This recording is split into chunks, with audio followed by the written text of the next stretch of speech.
नाम जप क्यों करना चाहिए? सिर्फ एक नाम जो हमारे अंतर्मन से निकलते हुए हमारी जीभ के माध्यम से उच्चारित होता है, वो हमारा जीवन कैसे बदल सकता है?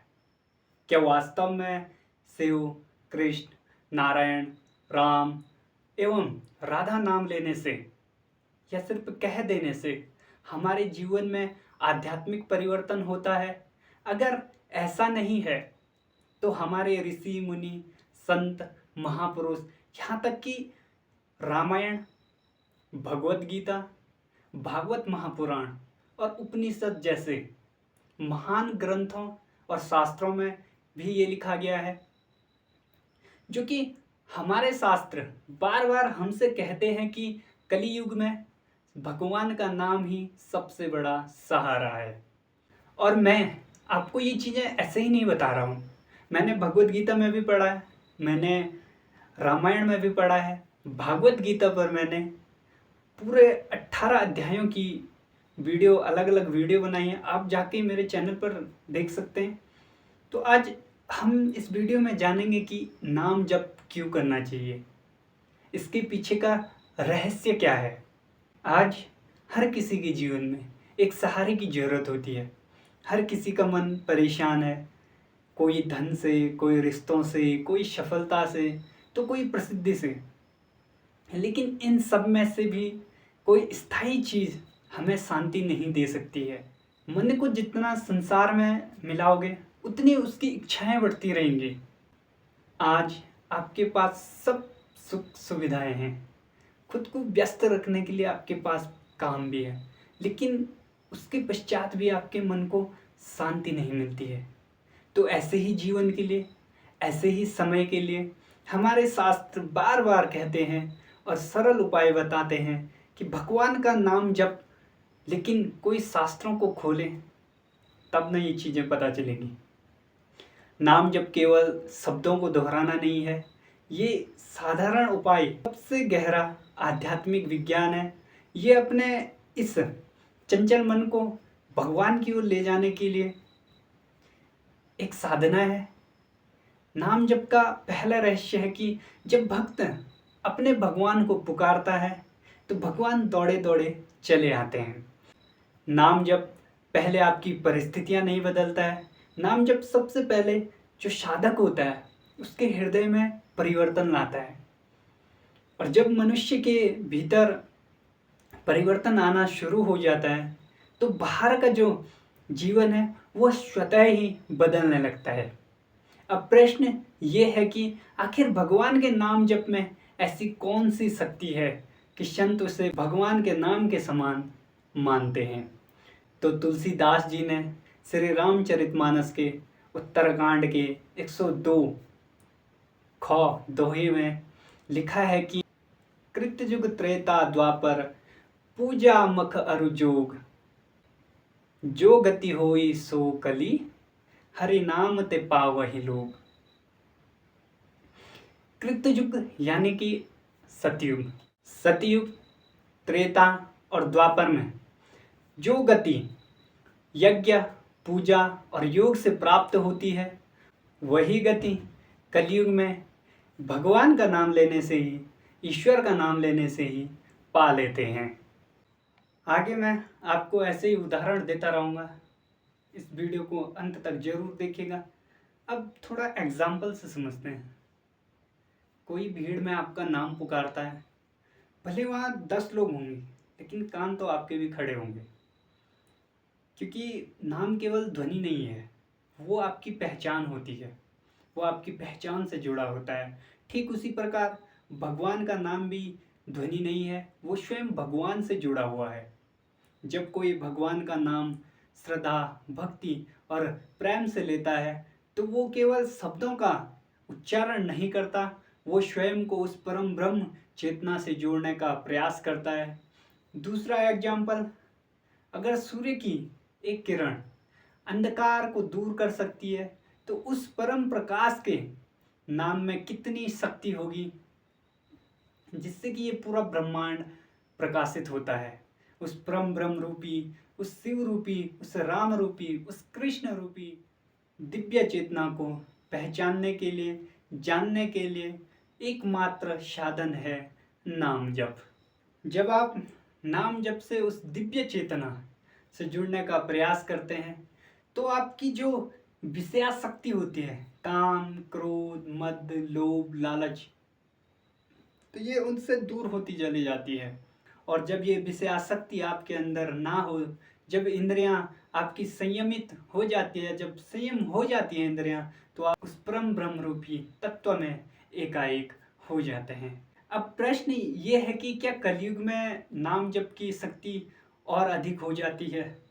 तो श्रीमद् भागवत महापुराण के 12वें स्कंद के तृतीय अध्याय के 51वें और 52वें श्लोक में श्री सुखदेव जी महाराज राजा परीक्षित को कहते हैं, कलेर दोष निधे राजनास्ति हे को महान गुण कीर्तनादेव कृष्णस्य मुक्त संग परम वज्रेत कृते यद ध्यायतो विष्णु त्रेतायाम यजतो मुखे द्वापरे परिचर्यायाम कलो तद्दरी कीर्तनाथ।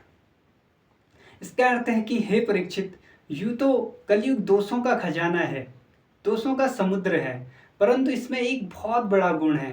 वो गुण ये है कि कलयुग में केवल भगवान श्री कृष्ण का संकीर्तन करने मात्र से ही सारी आसक्तियां छूट जाती हैं और परमात्मा की प्राप्ति हो जाती है।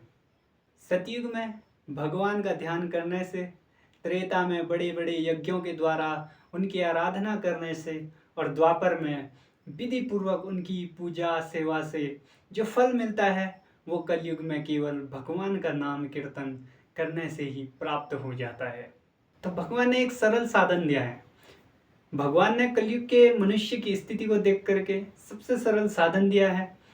वो जानते थे कि इस युग में ना तो मनुष्य वर्षों तक तपस्या कर सकता है, ना विशाल यज्ञ कर सकता है, और ना ही हर समय गहरे ध्यान में बैठ सकता है, लेकिन चलते फिरते, काम करते हुए, यात्रा करते हुए, यहाँ तक कि अपने घर परिवार का पालन करते हुए भी वो भगवान का नाम ले ही सकता है। और नाम जप की सबसे बड़ी और प्यारी विशेषता मुझे ये लगी है कि इसके लिए ना तो धन की आवश्यकता होती है और ना किसी विशेष स्थान की, और ना ही किसी विशेष समय की आवश्यक है। तो भगवान की तरफ बस एक कदम बढ़ाने की, लेकिन इसके पीछे एक और चीज़ आवश्यक है। क्या हो सकती है वो सोचो। आप भी तो नाम जप करते हैं, या फिर करना चाहते हो, या फिर इस वीडियो को देख करके करने वाले हो। पहले उस एक चीज़ का नाम बताओ। यही तो इस वीडियो का रहस्य है। तो रहस्य ये है कि केवल भगवान का नाम लेने से ही सब कुछ नहीं हो जाता है। आप माला फेरते रहो, आपका मन इधर उधर भटकता रहे, इस प्रश्न को समझना बहुत आवश्यक है। भगवान केवल शब्द नहीं है, भगवान केवल शब्द नहीं सुनते, वो हमारे हृदय के भाव को भी देखते हैं। इसलिए कहते हैं कि भगवान को आपकी आवाज़ नहीं सुनाई देती है, बल्कि आपके अंदर की जो भाव है उसकी आवाज़ भगवान को सुनाई देती है। लेकिन इसका अर्थ ये नहीं है कि आप कहोगे कि मेरा मन नहीं लगता है, मेरे अंदर प्रेम नहीं है, मेरा नाम जप करना व्यर्थ है। ऐसा बिल्कुल भी नहीं है। जब एक बीज बोया जाता है तो उसे एक परिपक्व वृक्ष बनने में समय लगता है। नाम जब भी ठीक वैसा ही है। पहले मन भटकेगा, लेकिन जब अभ्यास जारी रहेगा, जब वो बीज बोया जाएगा, जब वो बीज बाहर के मौसमों से लड़ेगा, धूप, बारिश इत्यादि से, और आपको ईश्वर से प्रेम हो जाएगा, तब आपका ईश्वर के प्रति विश्वास बढ़ेगा। और वैसे भी प्रेम किया नहीं जाता है, प्रेम हो जाता है। इसलिए प्रेम भाव से नाम जप करना सर्वोत्तम है।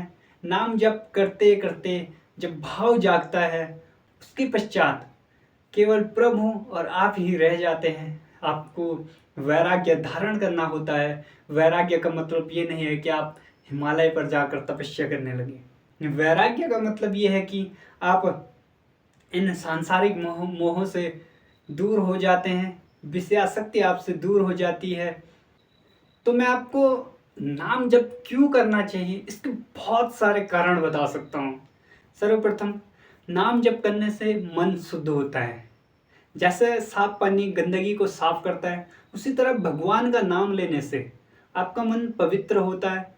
और मन जब शुद्ध होता है तो जीवन में शांति आती है, भगवान के प्रति प्रेम जागृत होता है। इसलिए नाम जप कोई पूजा नहीं है, बल्कि आत्मशुद्धि की सबसे बड़ी साधना है, सबसे सरल साधना है नाम जप।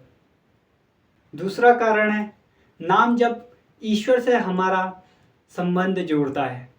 ईश्वर का नाम केवल शब्द नहीं है, बल्कि स्वयं ईश्वर का स्मरण करना है। जैसे किसी प्रिय व्यक्ति का नाम सुनते ही आपको उसका स्मरण हो उठता है, ठीक उसी प्रकार ईश्वर का नाम हमें उसके निकट ले जाता है। तीसरा कारण, कलयुग में नाम जप सबसे श्रेष्ठ साधन है। मैंने आपको 2 उदाहरण दिए हैं। चौथा कारण, नाम जप भय और चिंता को कम करता है। जब आप बार बार भगवान के नाम का स्मरण करते हैं तो आपके भीतर विश्वास उत्पन्न होता है कि ईश्वर हमारे साथ हैं, और यही विश्वास आपके भय को और चिंता को कम करता है। कमेंट में अवश्य बताएं आपको ईश्वर के किस रूप से ज़्यादा लगाव है। मुझे भगवान शिव से ज़्यादा लगाव है। पांचवा, नाम जप करने से हमारा स्वभाव बदलता है। हम जैसा चिंतन करते हैं हमारा स्वभाव वैसा ही बन जाता है। यदि मन बार बार ईश्वर का चिंतन करने लगे तो क्रोध क्षमा में और अहंकार विनम्रता में बदल जाता है। छठा कारण, नाम जप हमारे द्वारा किए गए पापों का प्रभाव को कम करता है। शास्त्रों में भगवान के नाम को अत्यंत पवित्र माना जाता है। सच्चे पश्चाताप और श्रद्धा के साथ किया जाने वाला नाम जप मनुष्य को गलत कर्मों से दूर रखता है और उसके भीतर नई शुरुआत का साहस देता है। नाम जप मृत्यु के समय सबसे बड़ा सहारा बन जाता है। शास्त्र कहते हैं कि मृत्यु के समय ईश्वर का स्मरण करना जीव का वास्तविक सहारा बन जाता है। भगवद गीता के 8वें अध्याय के 13वें श्लोक में भगवान श्री कृष्ण कहते हैं कि ओमित्येकाक्षरं परं ब्रह्म व्याहरणमा मनुस्मरन् य प्रयाति त्यजन देहम स याति परमां गतिम। यानी कि जो मनुष्य ओमित्य यानी कि ओम इति उस ओम रूपी अक्षर ब्रह्म का उच्चारण करता है, उसके अर्थ स्वरूप मुझ ब्रह्म का चिंतन करते हुए अपने शरीर का त्याग करता है, वह मनुष्य परम गति को प्राप्त होता है। अब ये समझिए कि भगवान श्री कृष्ण ने ओमिति कहा, अपना स्वार्थ रहित होकर कहा।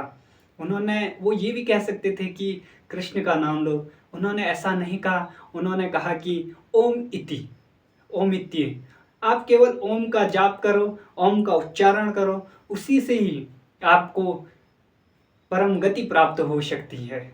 जो जीवन को सही दिशा में दिशा देने वाली साधना है वो है नाम जप। यहीं पर ये वीडियो समाप्त होती है। आशा करता हूँ कि ये वीडियो आपके जीवन में एक नया परिवर्तन लाएगी। देखते रहिएगा मेरे चैनल भविष्य का मार्ग को, और मिलते हैं कल एक और ऐसी आध्यात्मिक वीडियो के साथ। कमेंट में ज़रूर बताएं कि वीडियो का कौन सा हिस्सा आपको अच्छा लगा। हर हर महादेव, हरे राम, हरे कृष्णा, राधे राधे।